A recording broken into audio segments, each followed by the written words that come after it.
Let me start by introducing you to you. Do you really know you? Do you remember what you were like as a new adult of 18 years old? Do you remember what you were like as a hormone-exploding monster just before you became a teenager? Do you remember what you were like as a 5-year-old, wanting to play on swing sets and merry-go-rounds? Do you remember being a toddler and hoping someone would change your diaper?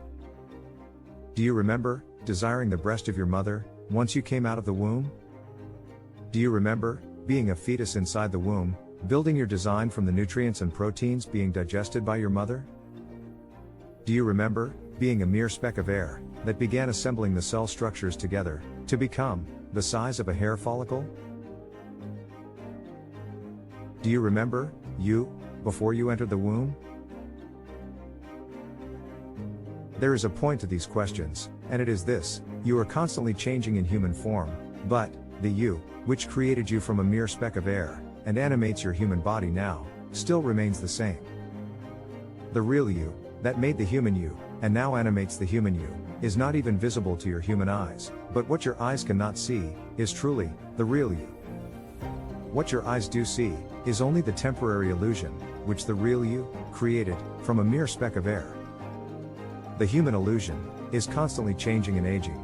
It is a temporary design, one that will deteriorate and die, but you, the true you, who fashioned the mind and body of your current avatar from nothingness, you are immortal, and you exist forever.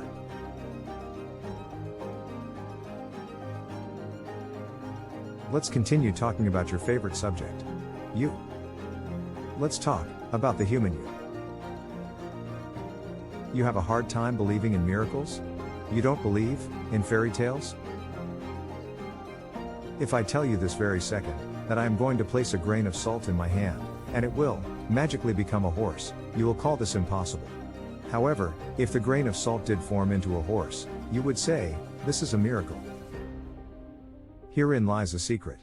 A grain of salt towers in size, in comparison to the speck of air that you began as inside the womb, and yet, there you stand today. Do you still think the creation of the visible, from the invisible, is impossible? Do you want to see a miracle, right now? Go look in a mirror, and marvel at what an invisible speck of air can create from the magic of nothing.